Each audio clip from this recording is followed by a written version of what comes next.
Welcome, everybody, to Syracuse University's Orange Experience, the perfect at-home pizza. My name is Pam Mulligan, and I'm a 1989 graduate of Newhouse and Maxwell, and I'm Executive Director of Alumni Engagement for Metropolitan New York City's Office of Alumni Engagement. Before we begin today's program, we have a few reminders for all of our guests today. We are pleased to provide closed captioning during the program. Please see the Zoom chat for the instructions for this closed captioning on how to do this. You can open the chat by clicking it in your toolbar so that it stays up and open throughout our program this evening. This program is being recorded, as you can see with that little red dot that's flashing up in the corner. So if you don't want your image recorded, feel free to disable your video camera, clicking on the video camera icon in the lower left-hand corner. But because we love an interactive experience and love to see all your smiling faces, feel free to keep your camera on, because we would love nothing more than to see you if you're willing. Also, as we reminded in the chat, please make sure to change your display name so we know who you all are. Directions are in the Zoom chat, and this will make you eligible for, guess what? A prize at the end of the program. So you want to make sure you're eligible for a prize at the end of the program. So make sure you change your name and put your class year in there. Lastly, we'll be addressing questions later on in the program. So please enter your questions in the chat at any time. You already received an email with the list of the ingredients and all the equipment you needed to follow along. So see the chat for the link if you need it at any time. And I know that Scott will be reminding us throughout the program for little tidbits of what you need and what you need to get out. So without further ado, I'd like to introduce Scott Wiener, a 2004 graduate of the Newhouse School and founder of Scott's Pizza Tours in New York City. They're virtual classes that bring people all over the world up close and personal with New York City's pizza culture. Thank you so much, Scott, for joining us tonight. We can't wait to hear all about pizza. Thanks, Pam. Thanks so much for having me. I am thoroughly delighted to be here, especially with all these other Syracuse alums. I feel like it had been a long time after I graduated until I went back to Syracuse. And when I did, I think the first thing I did was went for varsity for some pizza. Pizza is this funny thing that's just this through line for all of us. And that's why I think so many of you are excited to jump on here and be here to talk about pizza making. And the lesson that I'll be teaching tonight is all about pizza dough, but you'll be sent links about what to do with that dough after the fact to make your pizza. The dough that I'm teaching you tonight is a batch that makes 4 12-inch pizza doughs, and it's ready to go the next day usually. I'll explain as we go a little bit about the science of how dough works and how you can apply the same principles to doing any kind of dough, bread dough, pizza dough, bagel dough, whatever. So the lessons that I'll teach you here about this specific pizza dough they're not specific to just one thing. You can really use them anywhere. So as Pam mentioned, I definitely want to answer any questions you all have, but I know a lot of the questions that are going to come up, I'm going to try my best to anticipate.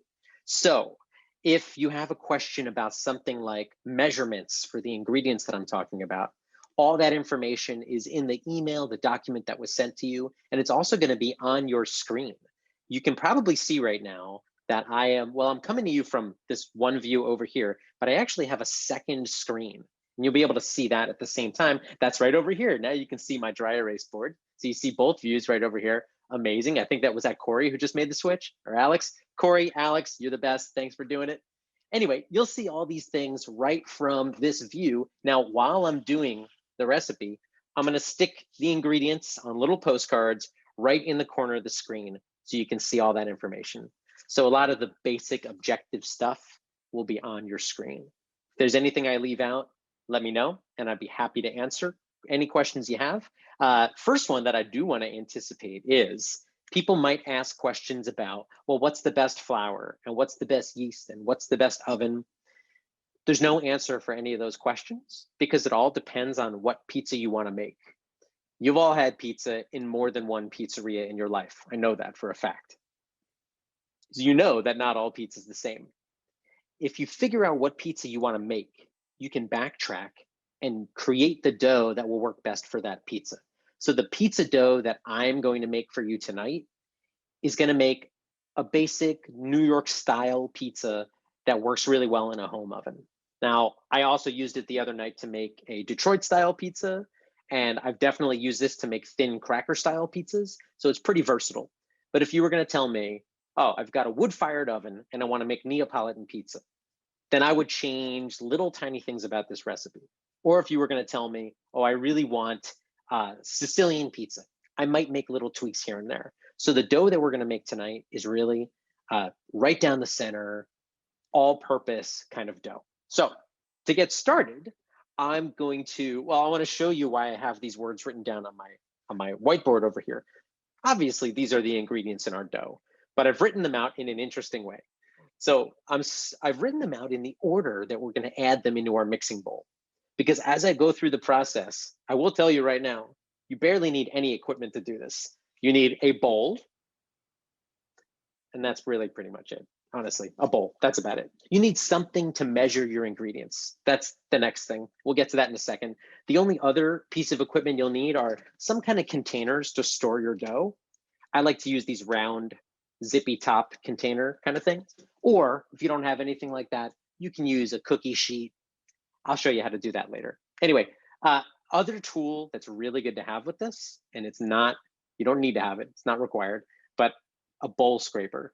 If you don't have one of these in your kitchen, they're like $1. Next time you get a chance to pick one up at the grocery store, just grab one. Scrapes out your bowl. That's it. Now, the other ingredients are listed straight over here. I've listed them in this order because this is the order that we'll add them to the bowl. We'll start off with water.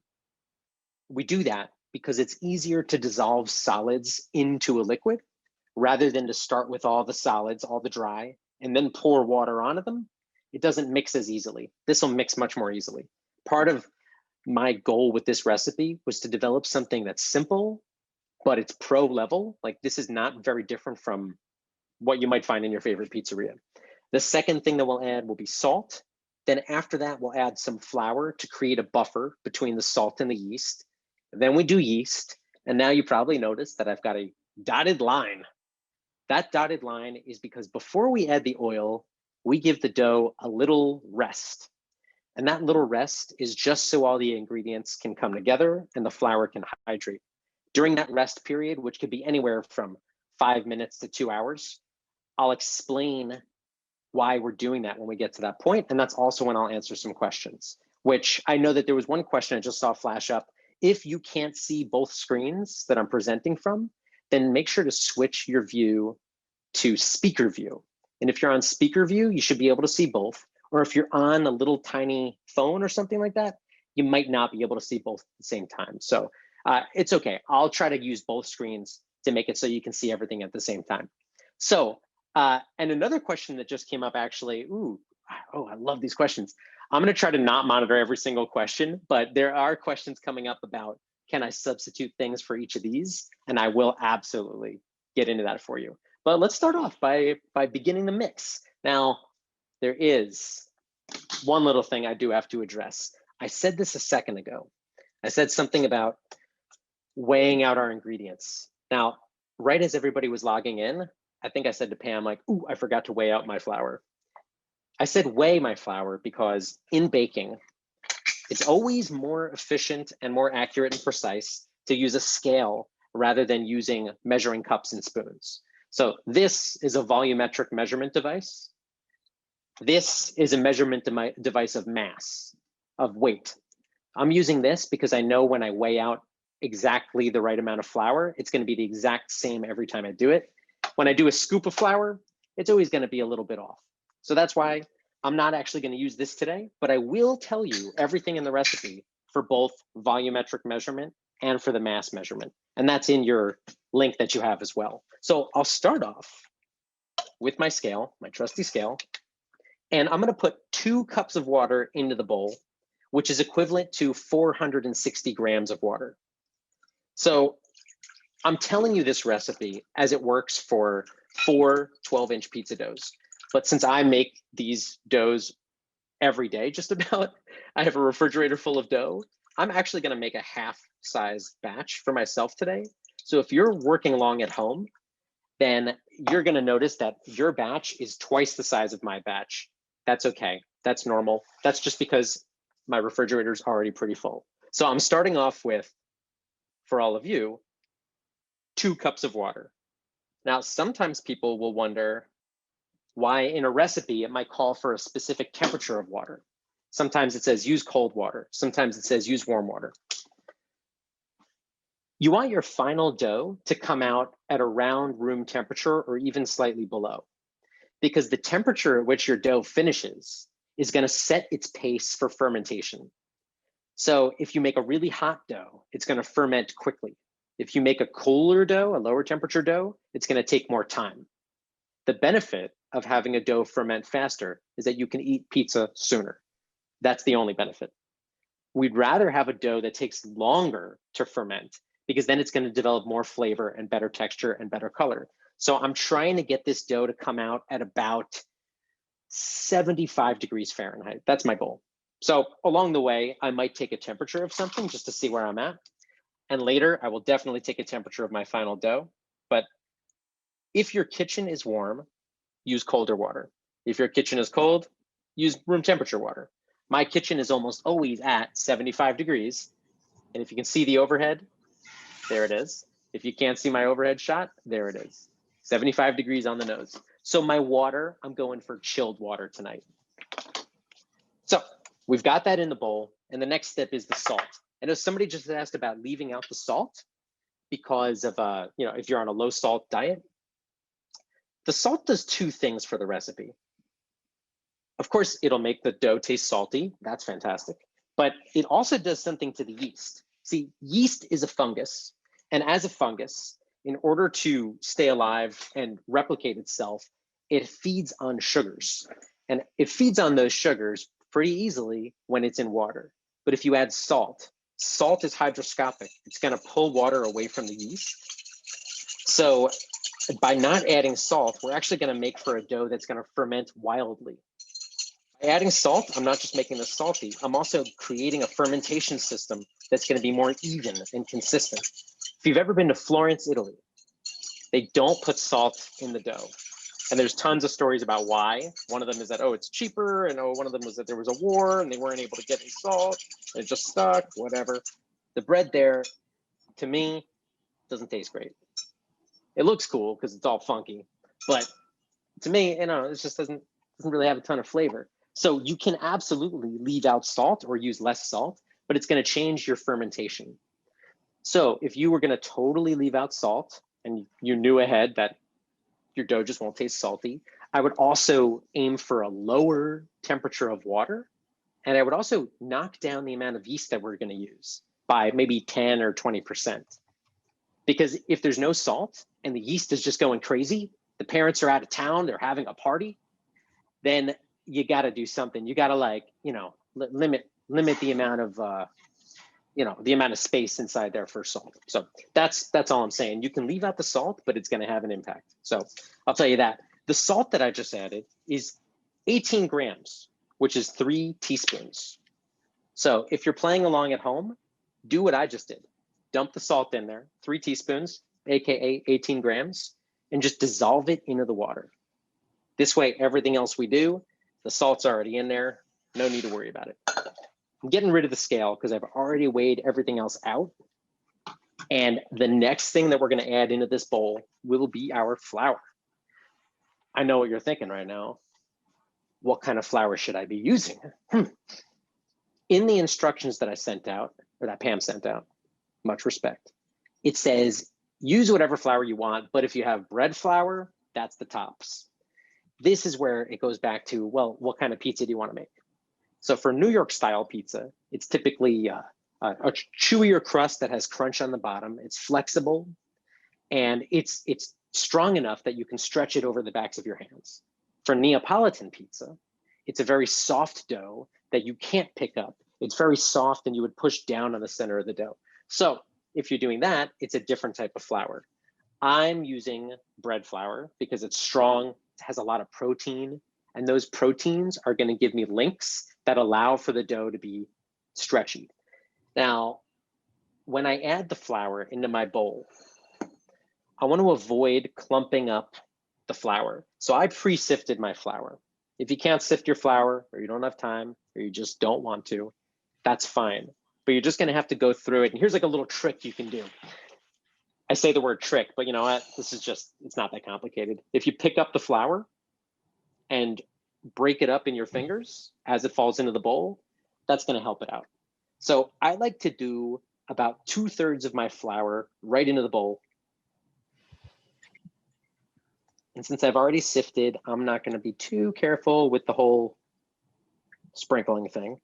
That's about 2/3. And I'm just using my fingers for this. I gave you the equipment list, which is a bowl, and that's about it. Use your fingers to incorporate the flour into the salty water. And you don't have to be too careful about this. You just want to get all the flour to start to dissolve, because we're going to add our yeast in a second. But I didn't want to add our yeast to the salty water directly, because since the salt is going to slow down the yeast fermentation, I want to get a buffer in there. I want the yeast to enter this situation with a bunch of food ready for it. I like to say that what we're doing right now by mixing in some of the flour first is we're sort of starting the party before the yeast even shows up. So by the time it shows up, the music is already a little bit louder and it's already good to go. Otherwise, if we threw yeast into the salty water, the yeast is like, all right, what do I do now? There's nothing here for me except for this salt, which is always on my case. And then some of the yeast is going to die off. So that's why we're mixing a little bit of this in. And look, it doesn't look pretty. I just wanted to get rid of a bunch of the dry flour. And it will be sticky. This recipe that I'm giving you is not a dry dough. When you work this dough, it will stick to your hands until the very, very end. And that's totally normal. That's because a wetter dough is better for a home oven. This is a standard home oven, although it's red, which is cool. But if you have a wood-fired oven in your backyard or something crazy like that, then you probably know the way that your ovens work. You don't need that wet of a dough. But for a standard household oven like this, a conventional oven, it's better to have a wet dough because it's going to take a while to bake. It's not like a commercial pizzeria that kicks out a pizza in 5 minutes. It might take a little longer. So because it'll take longer, you compensate for that amount of time by giving the dough extra water so that when you pull the finished pizza out of the oven, it's not dry and crackery. And if that's what you want, guess what you want to do to your water? Decrease the amount of water. So that's why in this recipe, I'm giving you what they call, and this is for the bread nerds out there, this is about a 66% hydration dough. It means for every 100 grams of flour, I'm using about 66 grams of water. So now that we got 2/3 of the flour in there, we're ready for yeast. The yeast, you can just go ahead and sprinkle right on top. This is, let's see, this is going to be 2 grams of yeast. Now, some of you at home probably have, I don't know, maybe you have this type of yeast. I'll bring it up here. Maybe you have active dry yeast. Okay, cool. Or maybe you have instant yeast. If you have instant yeast or active dry yeast, 2 grams is fine. That's about a half a teaspoon. But active dry yeast works a little bit differently. On the package, it tells you, oh, you should mix this in some water with some sugar first. I'm asking you to not do that. And that's because this is a dough that's going to sit in the refrigerator overnight. It doesn't need to activate in advance. It can just go straight up right into the mix. It's totally fine. I'm using instant yeast for this. Throw it right on top. And then before I even start mixing it, before I start touching it, I'm going to put in the rest of my flour. So now the yeast is kind of stuck onto the dough. And now I've got more flour on top of it, which to mix this in, just like we did before, really gently, just start to pull it into the mixture. And this is where it's going to transform from a batter into a dough. So what we have in here total is 2 cups of water. And then we've got about 5 cups of flour, about 700 grams. Then we put in our 2 grams of yeast. And of course, into the water, we added our 18 grams or 3 teaspoons of salt. That's everything that needs to go into this dough before it rests. And in order to incorporate all the flour into the dough, you just got to rip it apart and expose the inner wet spaces. So the outer part of the dough is dry because it's covered in flour. The inner part's going to be nice and wet. So you just pull the dough out, rip it up a little bit, and use it to sweep up the flour. There are 2 phases in making a dough. The first phase is the mixing phase. The second phase is the kneading phase. Since we're in the mixing phase, we can be pretty aggressive toward the dough. Once we get to the kneading phase, that's when we're going to be more gentle. So right now, it's okay to rip it up.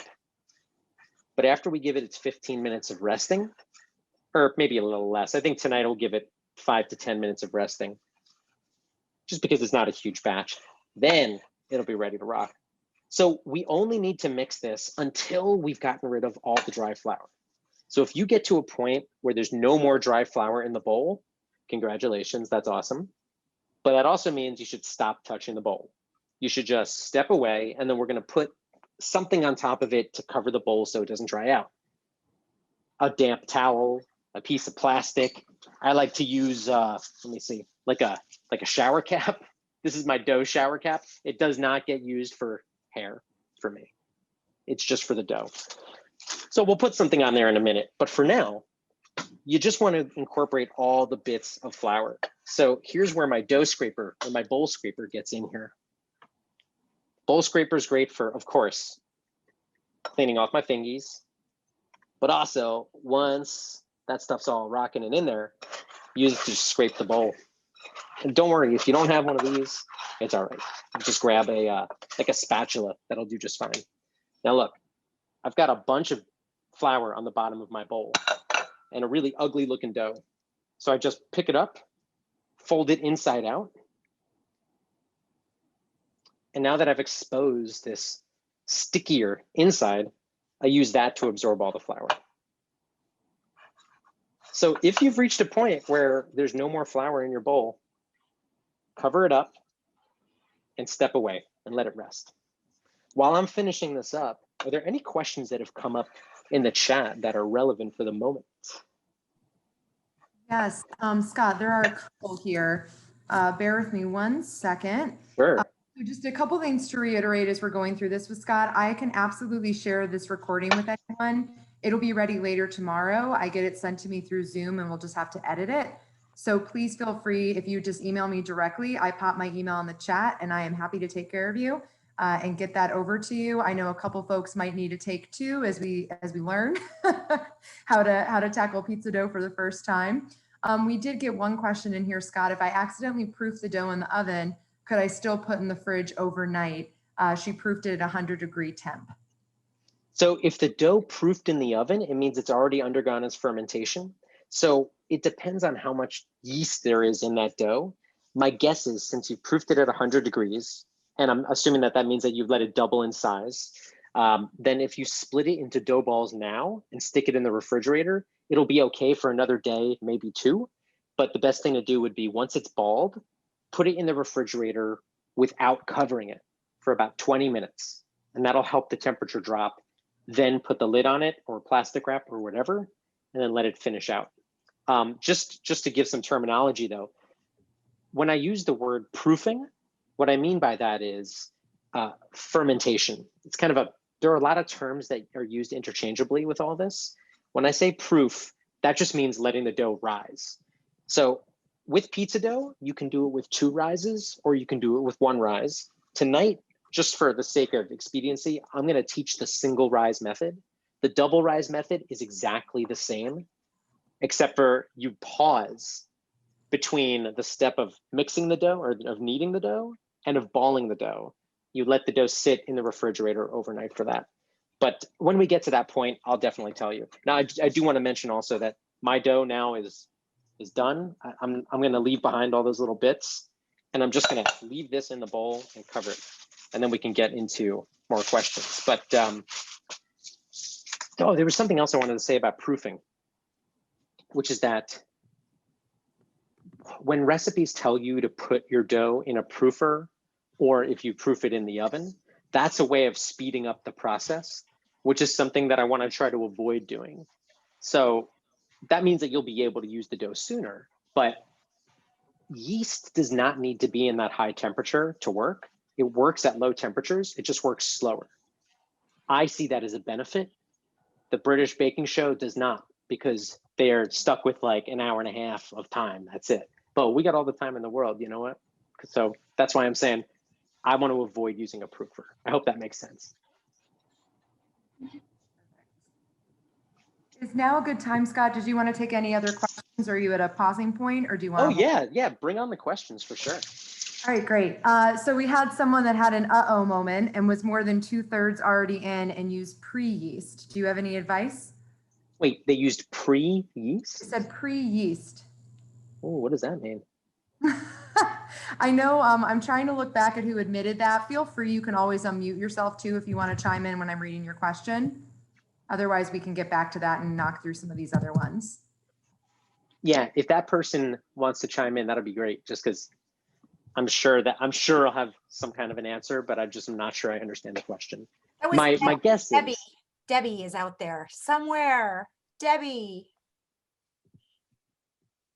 No, Debbie. It was me. All I meant Oh, thanks, it's Sadie. so fun. All I meant is that we went full added. yeast in. Wait, I'm sorry, I missed that. You glitched out for 5 seconds. We put, oh, we have an unstable connection. All I meant is that we popped all our flour in before the yeast. You'll be fine, don't worry. The only reason that I like to add the yeast 2/3 of the way in is so that it can start to absorb into the water. So it has a nice damp space to go into. And then we add more flour. But don't worry, you'll be fine. It all worked. Yep, Thank you. Thank you. it'll This all is work. totally fun. Perfect. We've got a couple of other questions. Does active dry versus instant dry yeast make a difference? Which should I be using? So if you have a choice between the two, I like going with instant dry yeast. And the reason is this: they're both essentially the same bug, meaning that they're both the same fungus, Saccharomyces cerevisiae. That's the fungus that you find in these yeasts. Now, the difference is, back in the day, when yeast was first commercialized, yeast is something, it's natural, it's in the air, it's on your hands, it's all over the place all the time. When it was first commercialized by Fleischmann's in the late 19th century, it was these big blocks that were mostly water and had a little bit of yeast in it. Then they realized, oh, this goes bad really quickly. How do we make it better? Well, maybe if we dry it out, obviously it won't go bad as quickly if it's drier. So that's when they invented active dry yeast, which is this, it's little yeast cells covered with dead yeast. Now, a few years after that, another company was like, well, that stuff has to be activated in water. How lame. Let's make something that's instantly ready to use, and you can just throw it in with the dry ingredients, and that's instant. The big difference between the two is that this, because it has a bunch of dead yeast cells, the reason that you have to activate it is to get rid of the dead yeast cells. Those dead yeast cells act as a dough conditioner, which means that this stuff will make your dough come together quicker and will also ferment faster. So for most home bakers, active dry yeast is better because it'll give you results faster. If you want dough that's going to last longer, then you would use instant dry yeast, even though it says the word instant, and some companies even call it rapid rise. It's not actually faster, it's actually slower. So I like to use, and most commercial operations like to use, instant yeast instead of active. And if I really wanted to get into the weeds with this, I would tell you to use a little bit less active than instant to compensate for that difference. I decided not to, because who wants to tell you? I don't want to tell you to like take a half a teaspoon and then sift off 19 granules of, no. If you have a scale, then yeah, I would tell you to decrease it by 20%, like this little baby scale. But I didn't feel like going into that. It didn't seem like we needed it. But if there's some real dough nerds out there, they're sitting there judging me. take the judgment off. I see you. What's the best way to store yeast if you don't use it very often?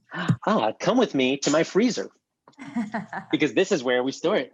So you want it to be in a cold space. Here's some yeast. That's instant yeast.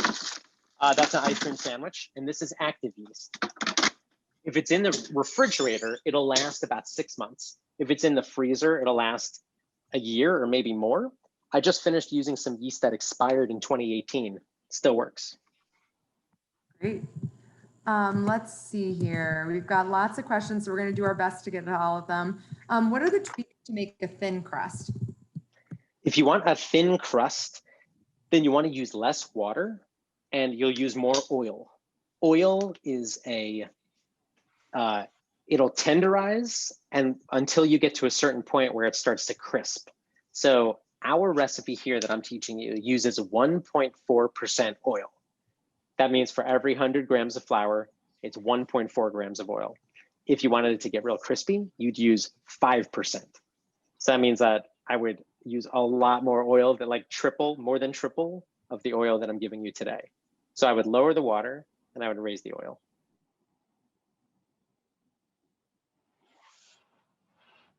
About if their dough looks dry, what your advice would be? One, use some whole wheat flour, and it looks like the other was having some issues with their dough ball being a bit cracked and dry.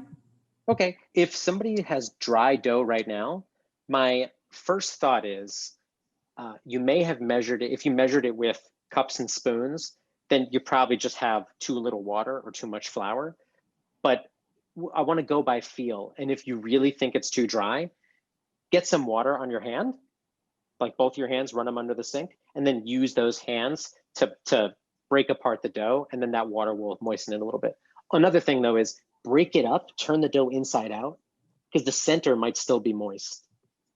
So if you used all the correct measurements, there's enough water in there. It's just that the outside is probably dry. What was the second question? So that was around using whole wheat flour and maybe having an issue with it appearing drier than your dough. Yes, I should have mentioned this early on. If you're using whole wheat flour, then you've used too much. So I'm sorry I didn't anticipate that question, but whole wheat flour this is wheat. These are little granules of wheat. And when you mill down wheat, you break it down into its bran, its germ, and then the endosperm, which is the softer white flour part. Now, most flour companies will sift out the bran and the germ, and what they leave behind is called white flour. If they don't sift anything out, then it's called whole wheat flour because it uses the whole part of the wheat. Now, the bran and the germ is thirsty. It absorbs a lot of water.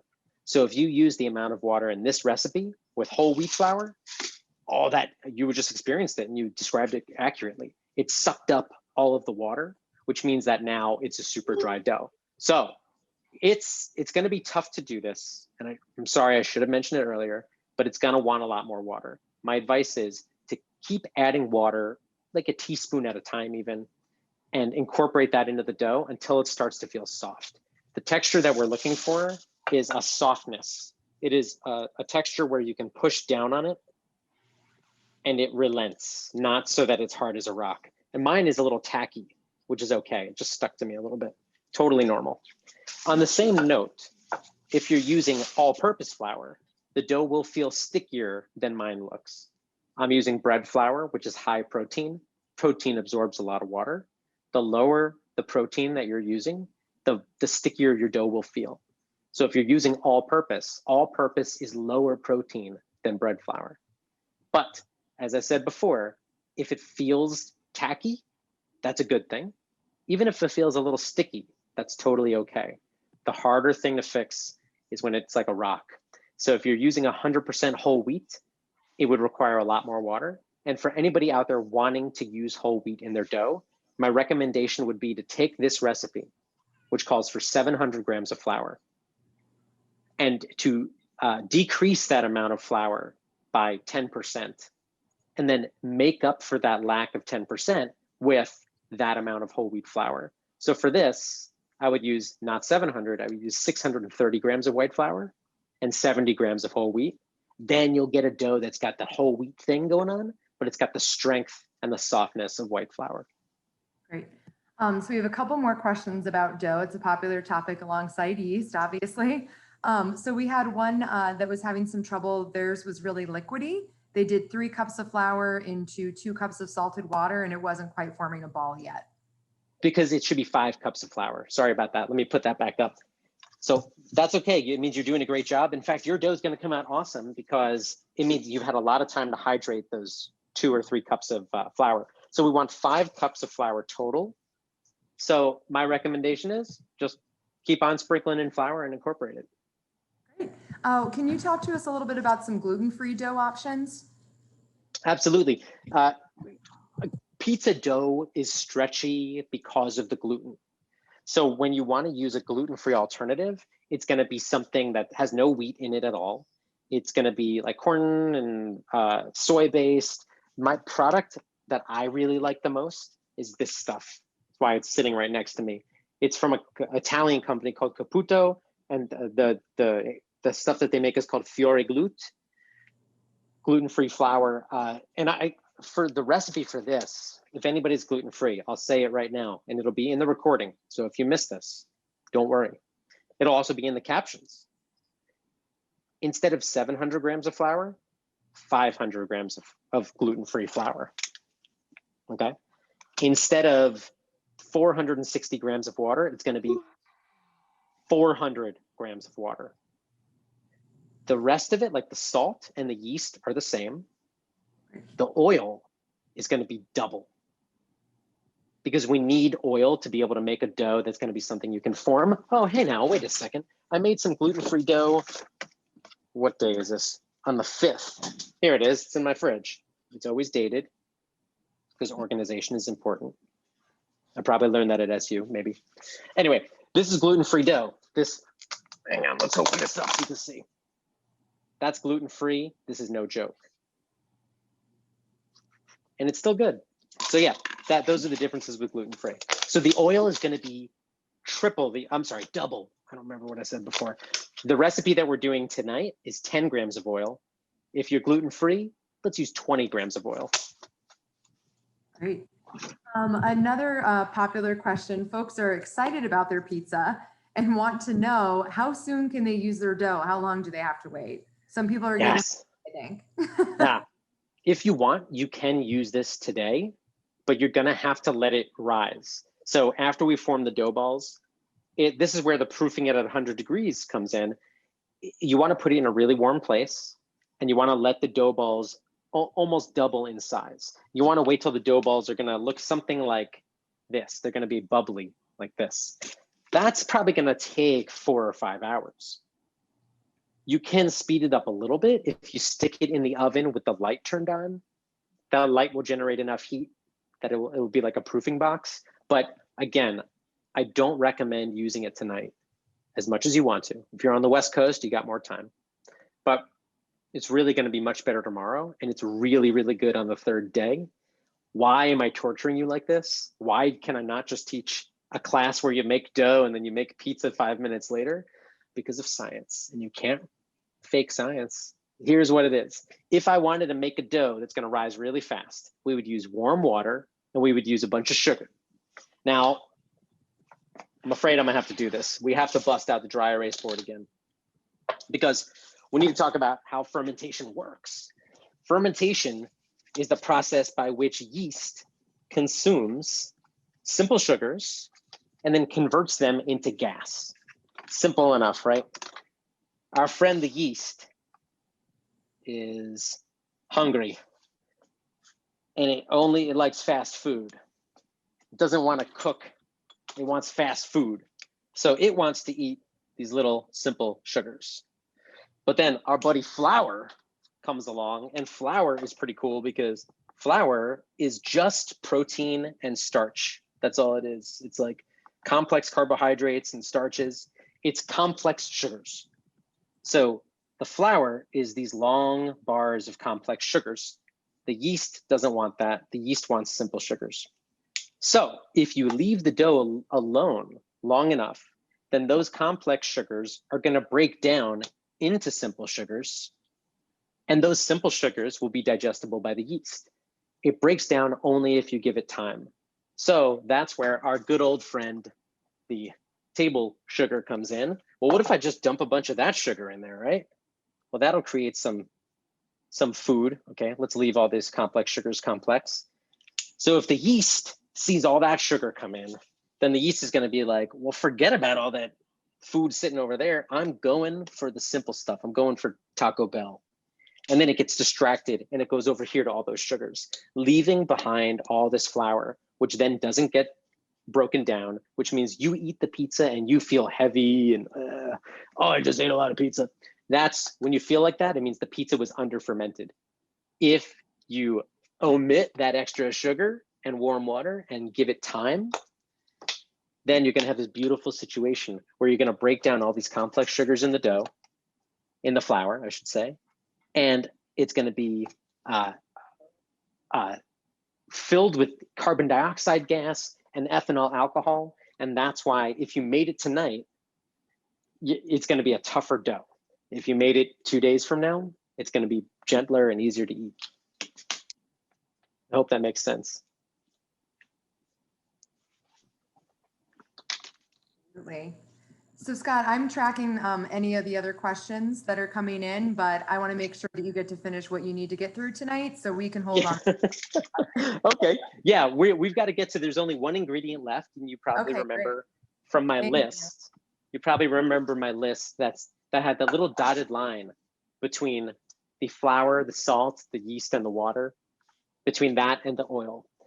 We did not add the oil yet, and we are about to do that. So if you want to measure out 2 teaspoons or 10 grams, you could do that right now.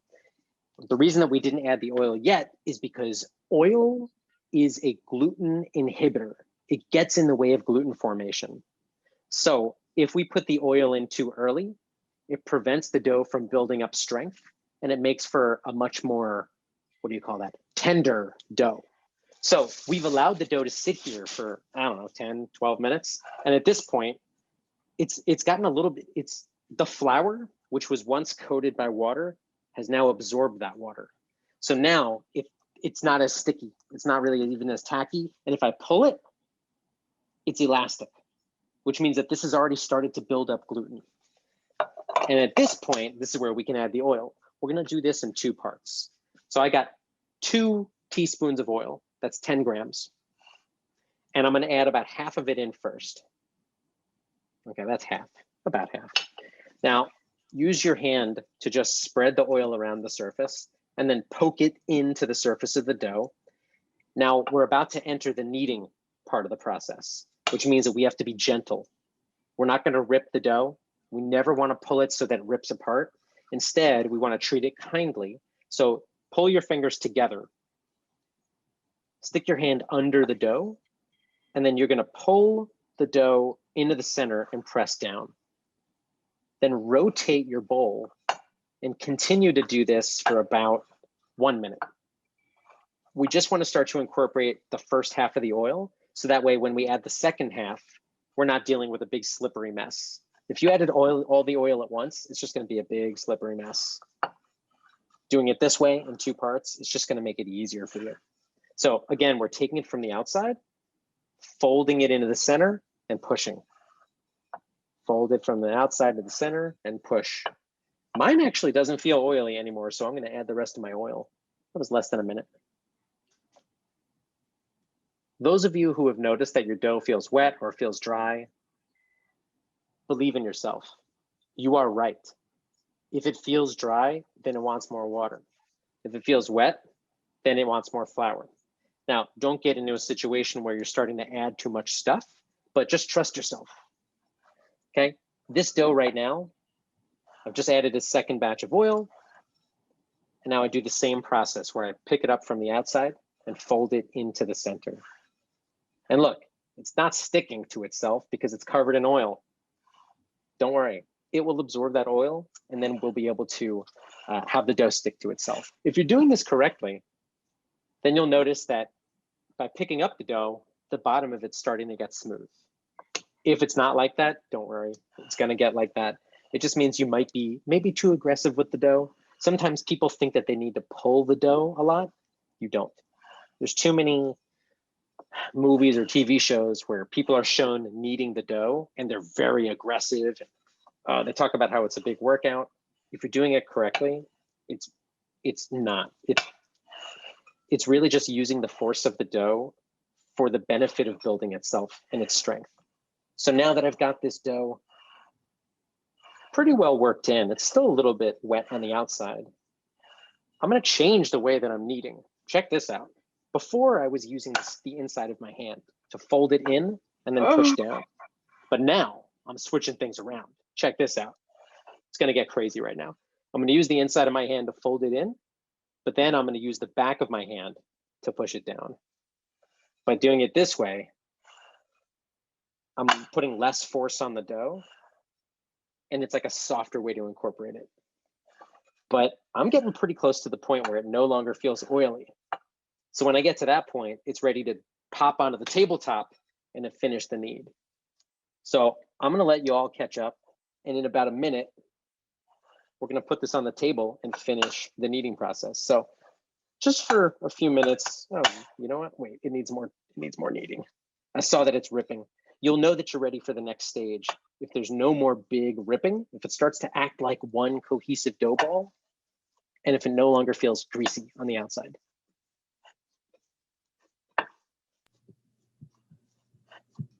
All right, now it's getting there. My dough ball is half the size that you guys are making, so that's why it's going to be faster for me to do it here. But every once in a while, it's always a good idea to turn the dough over, put it seam side down, and then just let it sit there for a minute. We need this just until everything's incorporated. Then we're going to make some space on the countertop. So if you don't already have a clean countertop, try to clear off a big spot on your counter, even if it's just 12 inches square, that's fine. And then you're going to sprinkle a little bit of flour on the tabletop just so the dough doesn't stick. If you have a real sticky dough, if you use all-purpose flour, your dough is going to be sticky.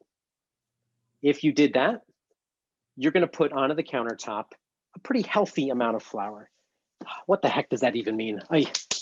Here's what you're going to use if the dough feels like a little bit tacky and not super sticky. Tiny dusting like this. Little, you can almost count the molecules. If your dough is sticky and you used all purpose, no problem. You're going to give it a healthy coating. This is a healthy coating. All right. And remember, we are going to have plenty of opportunity to add more flour to this mix. But since my dough doesn't need all this, I'm swiping this all the way to the side. Maybe I'll use it later. I'm just going to use a small amount. If your dough is very, very sticky, I want you to focus your camera on your dough. And then I want to see what's going on. And I will gently call you out in a loving way. And I'll tell you what to do that's different. Debbie, sprinkle a little bit of flour around the circumference of the bowl on the inside of it, not on the outside. Yeah.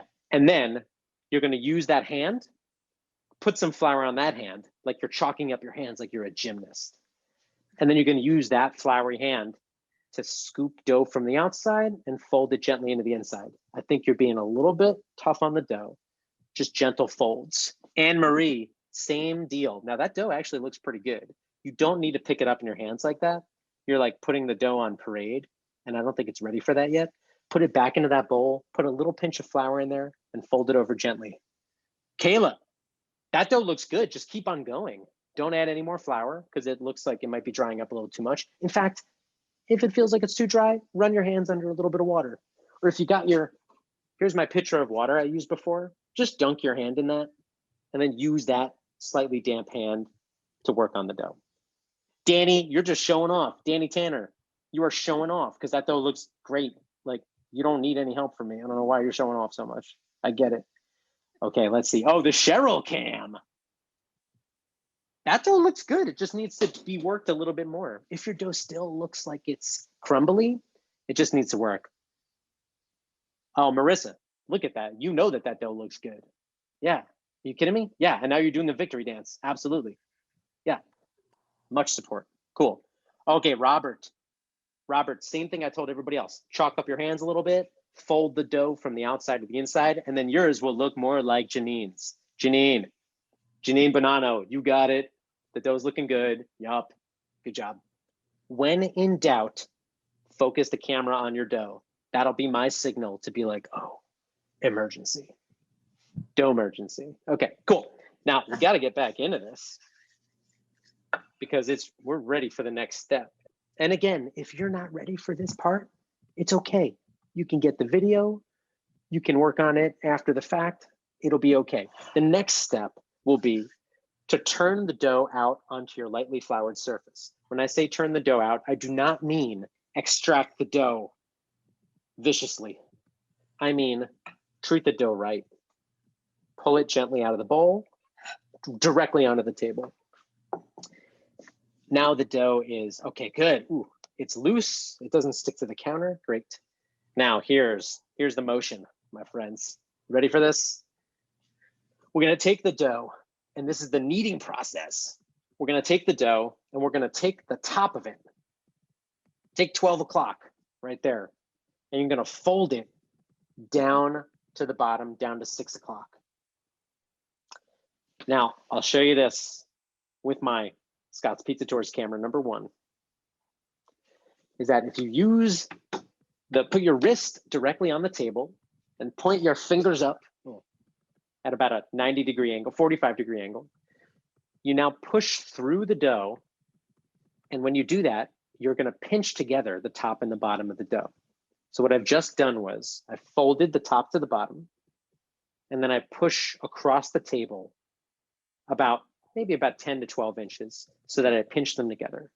You know that you'll be doing this wrong if the dough is sticking to the counter. That means that you're pushing down, no aggression. It's all about pushing through. So here it is again. Every time you do this, you're gonna turn the dough, fold it from the top to the bottom, and then here it is. Push across the table. Then turn, fold, push. Not push down, push across. Turn, fold, and then fingers pointing up in the air the whole time. Another way I see people do it incorrectly is they'll turn, they'll fold, and then they'll put their hand kind of parallel to the tabletop, and they'll just kind of roll the dough over. That's not doing anything. See, what we're doing is taking all these protein bonds, these glutens, 2 proteins within the flour never met each other until the water came in and introduced them. And it was like, hey, gliadin, you should meet my friend gluten, and you should meet gliadin. And they're like, let's be friends and create elasticity. Yay. They've done that, but they've done it in a confusing way. By kneading the dough, we're reshuffling them into a system that's flatter and more even. Now my dough feels like, ooh, it's a little bit dry. I'm using pretty strong flour. So I'm gonna dip my hand in a little bit of water, and now it's gonna help it out a little bit. If your dough feels really sticky, then you can keep putting more flour onto the table. Try to avoid putting the flour onto the dough, because then it's gonna clump up. If you put a little bit more flour on the table, then it'll evenly incorporate. But at this point, the goal is to knead this for about maybe 5 minutes or so, or until the outside is smooth and it bounces back when you poke it. When I poke it, it takes a 1.5 seconds to bounce back. Needs more work.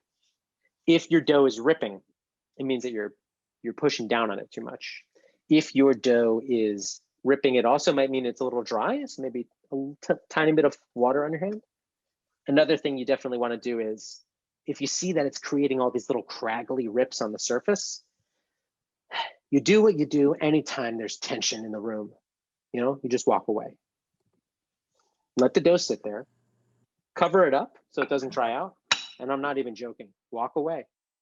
There's a fight, diffuse the situation, walk away. Because when you come back in 2 minutes, it's gonna feel softer. And then you go to do it and you're like, I'm sorry, we fought. And that's when the dough is gonna treat you right, I promise. So I just let mine sit alone for like, I don't know, 20 seconds. And now I'm coming back to it and it already feels, well, it does feel a little smoother. Not that much smoother, but if I give it a couple more minutes, it's really gonna go for it. But I'm getting closer. When you do that poke test, I want you to try to avoid the temptation to do what Marissa's doing, which is to go. Don't think I didn't see that. I'm watching everybody. Okay, instead, just like get real close to it and a little boop, boop. That's it. So I'm gonna let mine sit for a second because it does feel like it's getting close, but I also feel like it could rest a little bit and then we can get closer. While that's happening, I am gonna prep my storage containers. I said this before, we're gonna make 4 dough balls out of this. So in about 2 minutes, we're gonna cut this up into 4 pieces. We're gonna ball them up. That's a skill I will have to teach you, so don't go anywhere yet, hang around. So since I'm using these plastic containers and I don't want the dough to stick to the containers, I'm just gonna oil them up a little bit, just a little tiny bit of oil, and then use your fingers to smear it around. If you're not using a little container like this, if you're using a cookie sheet, you don't have to oil it up. It's actually better not to. I just like using this.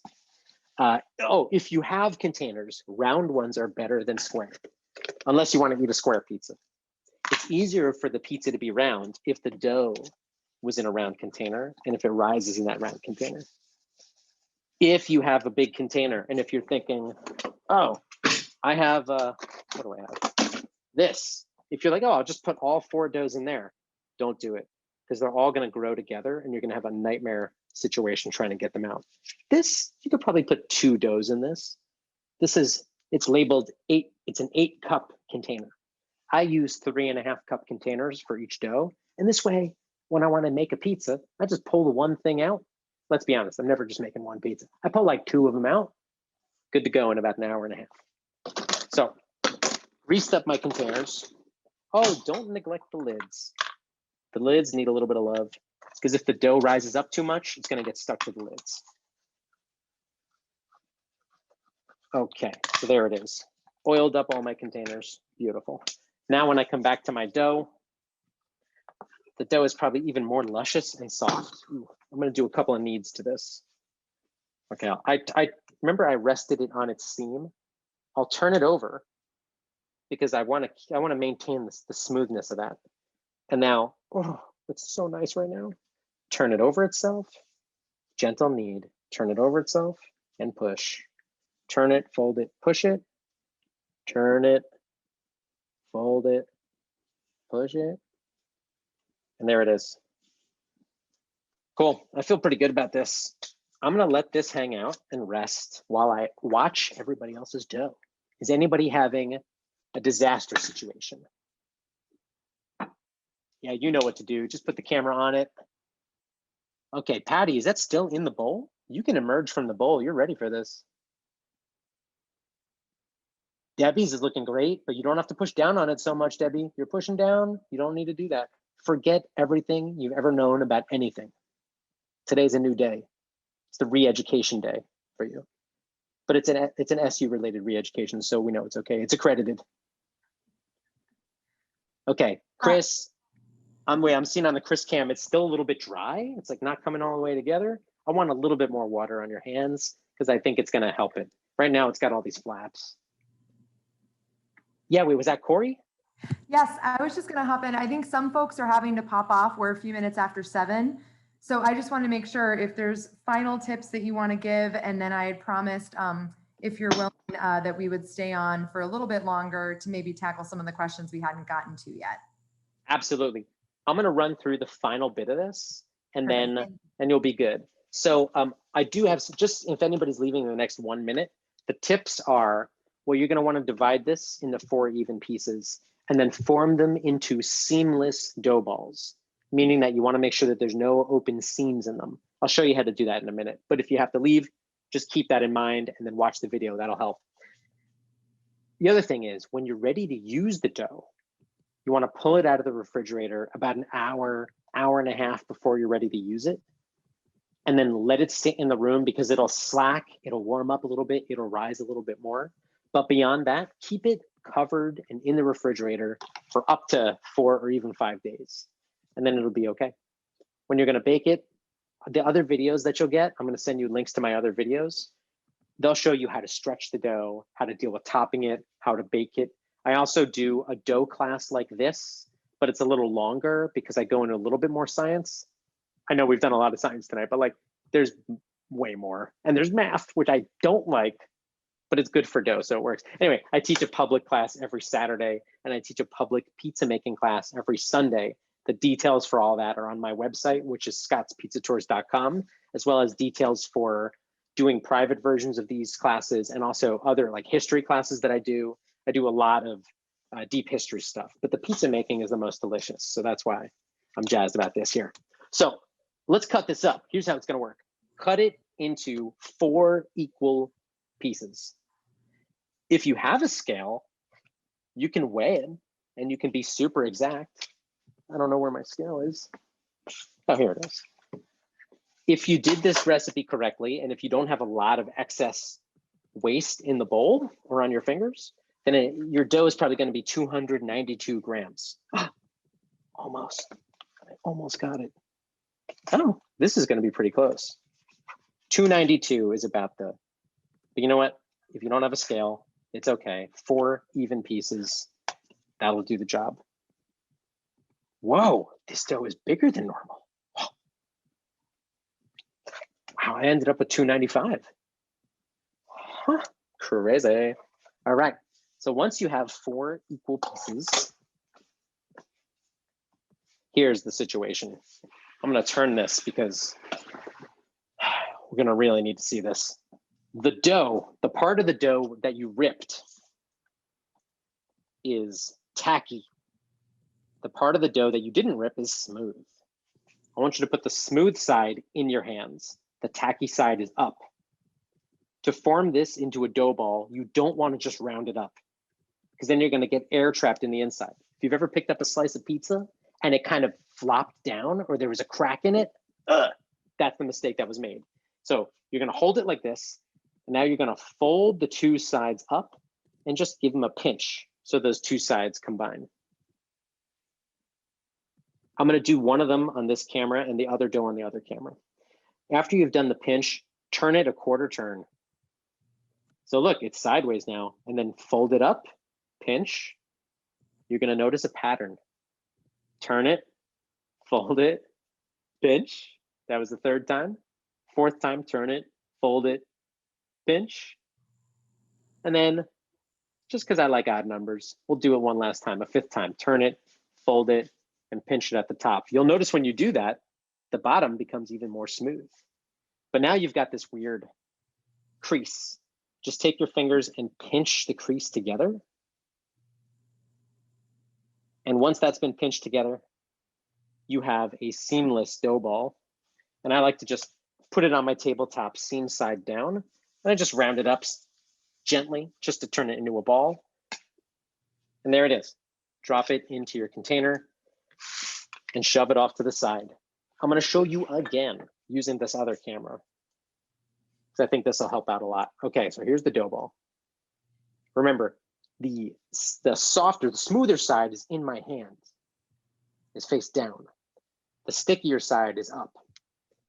So you hold it like this, fold the 2 sides together, pinch, quarter turn. This always looks like an alligator's mouth to me. I don't know. Anyway, fold it, pinch, turn it, fold it, pinch. And then here's the 4th time. And every time I do this, it's getting smoother. The last one, and you could do it 4 times. I'm doing it 5 just because I don't know. Then you get to see it another time. Now you get to pinch the seam together, and that's it. It looks like a dumpling. And now here's the move I just did at the end. This is like an extra credit move. I put it seam side down and I put my 2 hands on the side, kind of making parentheses around the dough. And instead of it being an egg shape, I want it to be round. So I just, with my hands touching the table, I drag it in a circle. I'm using friction of the dough against the table. The dough is kind of sticking to the table and it pulls itself up into a little tighter dough ball. That goes into my container. And off she goes. Oh, I forgot to take the temperature of the dough. I said this earlier, I was going for 75 degrees. See if I hit it, if I can find my thermometer. And if not, then I'm just gonna say, yeah, it's exactly 75, how amazing. Now, I wanna make sure everybody had a chance to get through that process. And then, yeah, we can definitely get into some questions. Ah, I found the thermometer. Don't worry, everybody. You can rest easy tonight. Scott, while you're doing that, because I noticed that some folks are starting to drop off. Not many, but some are starting to drop off. So we want to It's get okay. some questions, but I just wanted to give some people some tips and closing remarks. So we want to thank you so much, Scott. You're so entertaining, and just love this tonight, and I love seeing everybody making their dough balls at home. So this has been wonderful. So thank you, Scott. And I can't wait to try this dough myself at home, but I can't say I'm going to be any as good as any of our alums that are here. They look like they're doing an amazing job. And so as you finish your at-home pizzas, please use the video we've shared in the chat, that Corey shared in the chat. This same video will again be included in our brief survey that will arrive shortly after our event concludes. And that's how you can finish your pizza. And so you want to keep that handy. And so we're going to share that video again will be shared after the event with this survey. Your feedback is very important to all of us at Syracuse University as we plan future programs. So please share your feedback in the survey. We'd love to hear from you. And now it's time for our surprise drawing. So I'm going to scroll. Yep, a surprise drawing. I'm going to scroll through the names, and admittedly, I'm looking at the dough balls to see which dough balls are excellent, and picking based on that as well. And I know earlier Scott called out Janine Bonanno, class of 2010, for having good dough. So Janine, you're one of our winners. So we're going to want to put private message. We're going to private message you to get your contact information to make sure we're going to send you out a box of great orange goodies. So you're going to enjoy getting that. Who doesn't like getting great orange goodies this time of year, right? I'm also going to pick, where did they go on my screen here? Jeff Winnick, class of 1974. Jeff, you're a winner tonight. And we're going to be in touch with you to get your contact information. So we're looking forward to getting that. And an orange box of goodies will be on its way to you. And one more, let's see. That person's still on the screen. Where did they go? There you are, Danny Tanner, class of 2021. So Danny Tanner, you're also a winner.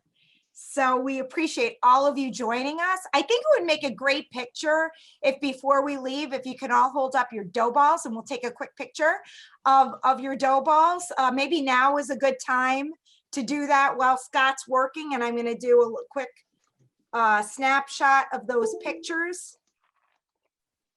Come on all, let's show your dough balls. Here we go. 1, 2, 3, smile. All right. So yeah, a couple last remarks. Check out our Choose Community website for more orange experiences. Again, see the chat for a link. Corey has been fantastic putting in those links in the chat, so please take a look at them.